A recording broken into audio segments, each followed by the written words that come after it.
Hi there, welcome to the ukestuff channel and welcome to this very different video where I'm trying some different things. I have my GoPro here that's recording my iPad as I'm working on it. I'm recording myself and I'm recording my iPad screen all at the same time to talk about Dorico.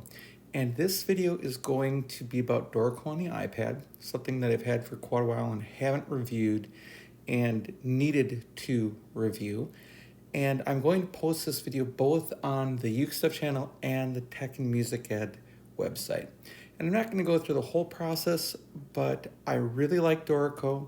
I'm much faster in Notion on the iPad for what I do, and I need to explain some things.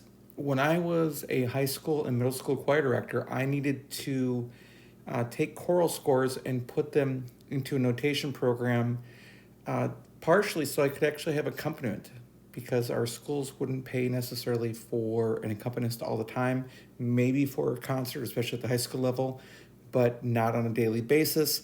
And not only am I not a great piano player, but also choir directors get stuck behind a piano instead of being able to be out and about. So putting stuff into notation software and the playback capabilities that exist today really changes that for people. So my needs have changed. As an elementary music educator, I don't have to make choral scores very often. Our choir only meets for part of the year as an extracurricular at the elementary level, but I do teach ukulele and I create ukulele resources. So I need programs that can create ukulele, especially ukulele tablature, for some of the projects that I do. And that's what I'm working on here. Now, by the way, the background behind me, I'm upstairs in our kitchen where I do most of our work. I'm having my morning cup of coffee. Uke Republic from Georgia near Atlanta. Anyway, this is where I do most of my work when I'm working on composition and so forth. It keeps me upstairs near my family, and it allows me to work in the thick of things. And then, of course, when it's time to eat, I've got to clean everything off the table and so forth. But so if you notice that the background is a little different and the lighting is not great, that's all just fine, because, again, the main purpose is to show Dorico today and what I'm going to do. And Dorico, just a little bit about Dorico. Long time ago, now, several years ago, Avid, which owns Sibelius, decided they were going to dump the entire production team. The entire production team basically was picked up by Steinberg, and they created a music notation program from scratch. Now, I do want it made clear that I am not an expert with Dorico. I am a very fluid user with Finale. I'm a very fluid user with Notion. I don't think I would say I'm an expert with either. Compared to the average teacher, probably I am an expert, but in terms of the experts that exist out there, I'm not in either one of those. Sibelius, I never really got into, as I haven't with MuseScore, because both of those kind of create from an existing measure. You have an existing measure and you fill in the beats, whereas Finale and Notion allow you to start from nothing and fill in the beats that way. So instead of replacing rests, you go the other way around. It turns out that Dorico kind of more follows that Sibelius trend in terms of you've got existing rests that you're filling in, but it makes a little more sense to me than does Sibelius or MuseScore for that matter. And yes, there are other programs out there like Noteflight and Flat. This isn't a video about those, and both of those programs, by the way, do have ukulele resources as well. However, for what I'm doing, I need ukulele resources, and it wasn't until like year 2 of Dorico that they added tablature and things. So what I'm going to do is just really show you quickly. I'm going to use the song "Oh for a Thousand Tongues" to sing right here, and I'll put that also in front of the camera here so you can see it there. And I'm going to do it in its original key. And by the way, if you see any of my chord melodies, a chord melody is a special thing with ukulele that puts the melody of the instrument on the top string.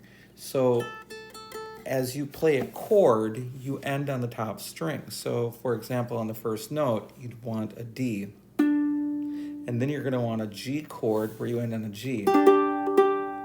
And even though an ukulele is reentrant where it's higher, high G, middle C, E, A, so in other words, the G above middle C, E above middle C, A above middle C.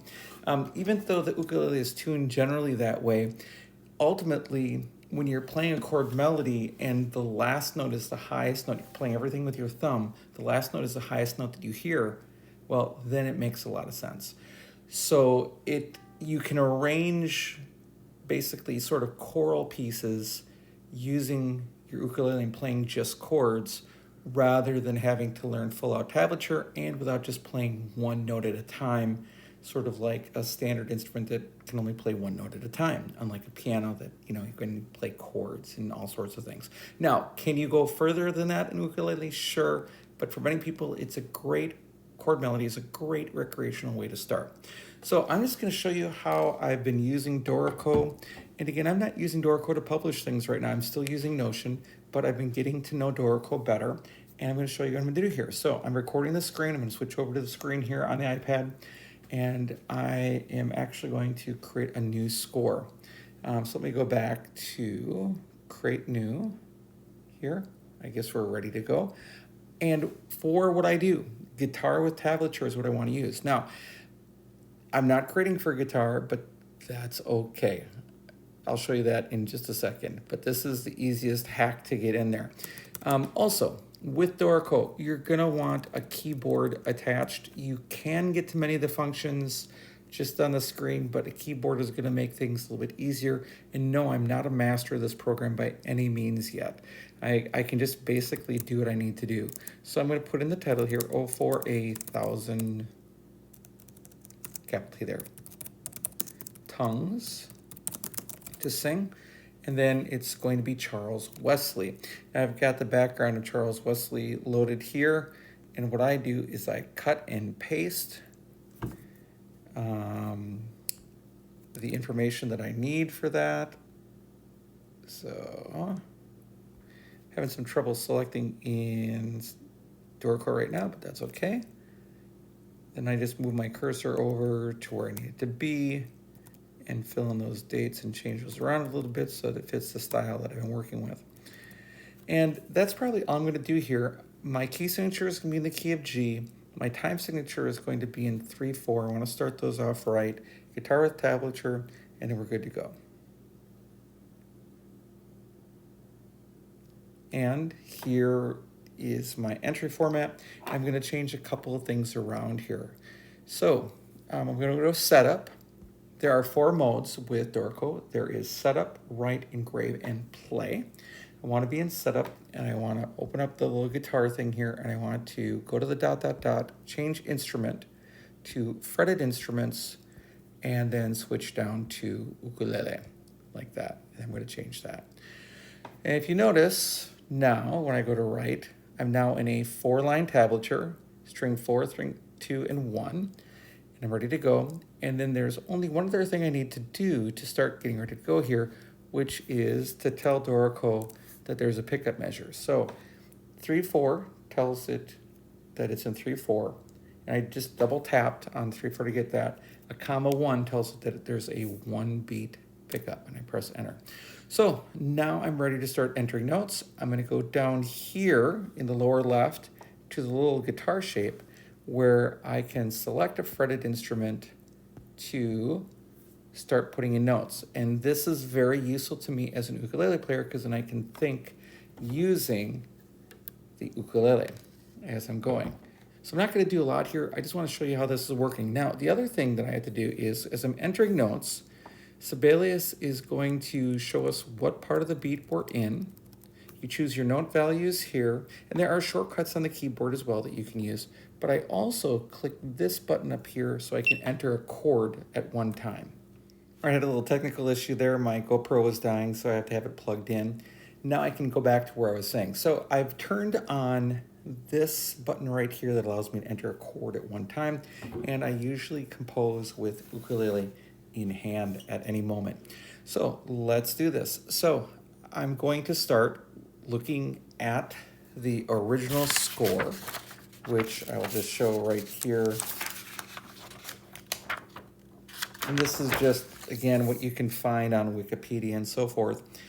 What I'm going to do is I'm just going to start entering the notes I need to know. Now, I know I don't want to start with a single D note, so I've got a quarter note selected. I'm in that mode. I'm in the right spot, moving cursors left and right, and then I'm going to enter, for now, the D that I need there. Okay, then I'm going to go to the next measure, and I'm going to enter the next thing I need, which is going to be eighth notes. And I don't need to play a chord on each of those, but I need to play most of the G chord here. So I'm going to add the open fourth fret.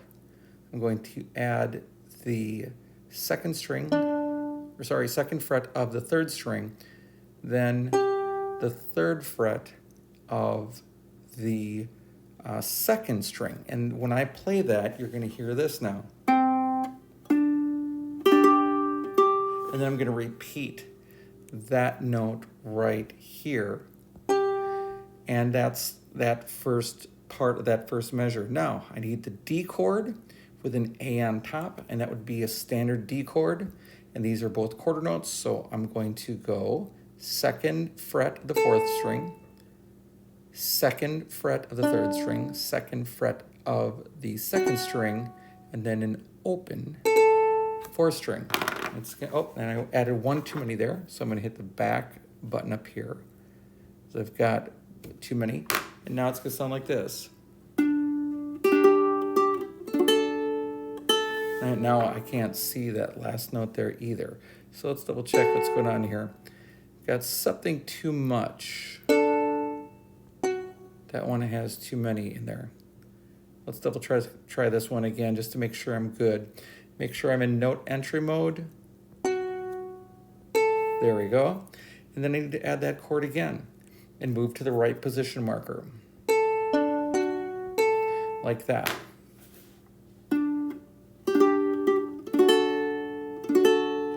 And there we go. So that's that first measure of "Oh, for 1,000 tongues to sing." And I could put in the whole song. I'm not going to do that whole thing. I just also wanted to show you some differences between the two. So I'm going to go back to the main screen here, and I'm going to use the song "Jesus Paid It All" here. I'm working on a hymns project is what I'm working on. I just want you to take a look at what this looks like. So finished, here's "Jesus Paid It All."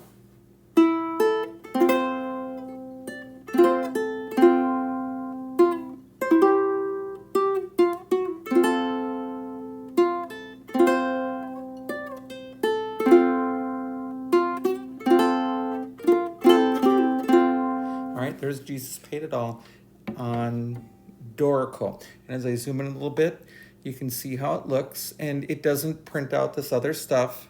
When you're ready to go, it doesn't print any of that out. It just prints the basic, what you see here. Now, I just want to compare this very quickly with Notion. Here is "Jesus Paid It All." Now, I've done one other thing differently. I'm going to hide the entry, ukulele fretboard there. But it's the same thing. I've added chords here just so that players can start learning the chord shape, because this is the one that I'm going to print.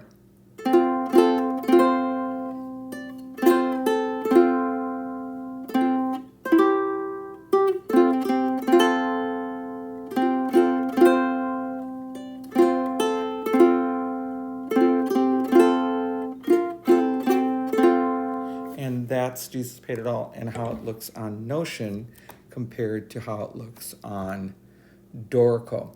So, Dorico, here's how I would summarize it.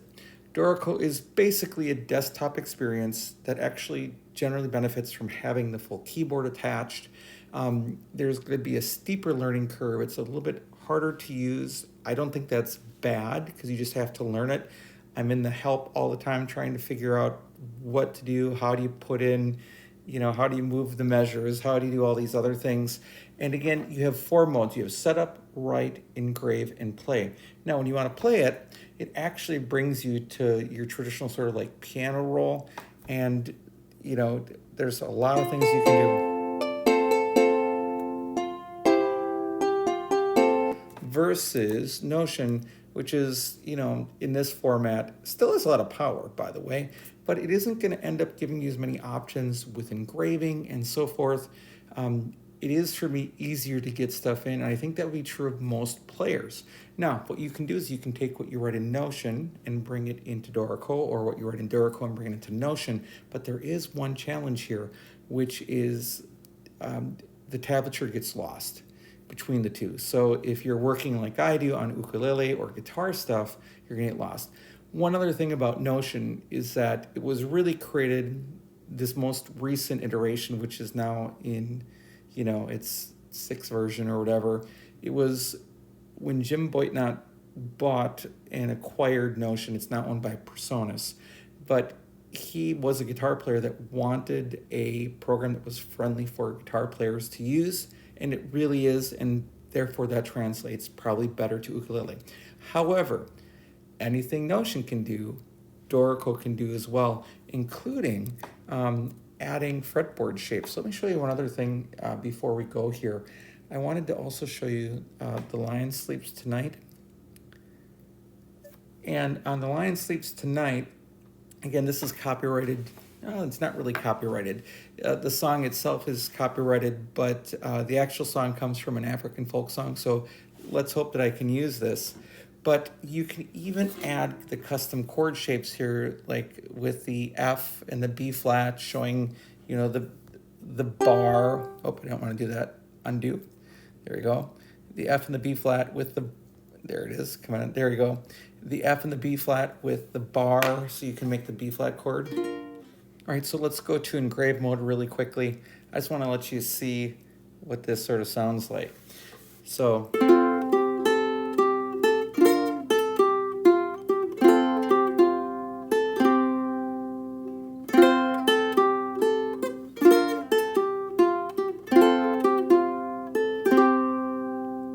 So ultimately, yeah, I do think Dorico is great. It's definitely worth having on the iPad. I find it's worth having this and Notion.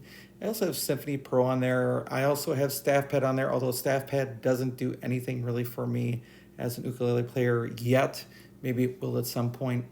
But Dorico is amazingly powerful. You have a desktop class notation program on the iPad. Again, you'll want a keyboard. You'll want to learn the keystrokes. You'll want to take the time to learn the program. It's going to take you a little bit longer to get through the Notion, but I really do think that it's worth it. And if you are a music educator and you have an iPad, this should be on your tablet. It's very affordable per year. You get full, use to a certain amount without having to subscribe to it or buy the lifetime purchase, which is a new thing recently. But the functionality that you get with all the tools, and compared to the price of buying the desktop class for many programs, is a bargain right there. And so that is my real quick look at Dorico for the iPad. Again, from the eyes of a music educator that really needs it to write ukulele stuff at this point in my life. And if it can do this stuff for ukulele, it can definitely do it for a standard instrument or choral, because it could do those things first. And if you want the most flexibility for how your score is going to look on the iPad, Dorico is where you want to go. Now, could you use an application like Notion or something like PlayScore or Music Scanner to scan in your notes and bring it into Dorico and then clean it up in Dorico, or export a music XML from your PC or your Mac from MuseScore or something like Noteflight or Flat.io and pull it into Notion and then do the rest of your work here? The answer is absolutely yes. And of course, whatever you create here can be exported out, but like in the case of ukulele, what you export from Dorico isn't going to bring the tablature with you, and you're going to have to do cleanup there as well. So highly, highly recommend this program, and I am just barely scratching the surface here. You can go so much deeper, and there's so much more functionality that I don't even need to use right now. Professional level editing on the iPad, again, suggested with a keyboard. It really isn't optimized for an Apple Pencil like other programs like StaffPad that's designed for the input of the Apple Pencil. That doesn't mean that the Apple Pencil can't be used for it, but it means it isn't designed for it, which is a little different. All right, thanks for joining me here for this video. Just want to remind you, if you want to support the work on these channels, on the Uke Stuff channel or the Tech and Music Ed channel, there are 3 things you can do. First of all, you can like this video. Second, you can subscribe to this channel. And third, you can always buy me a cup of coffee to say thank you for creating this content at buymeacoffee.com/ukestuff. Also, on buymeacoffee.com, in the Uke Stuff area, there are now some picks that you can sort of buy as a thank you. There is an arrangement of my chord melodies for Christmas. There's a video ukulele method, and now there's also some membership options there as well if you'd like to support the work that way. All right, thanks so much for joining me for this video. I hope you're having a great day, and I'll be back soon with some Uke stuff and hopefully some tech and music ed stuff as well.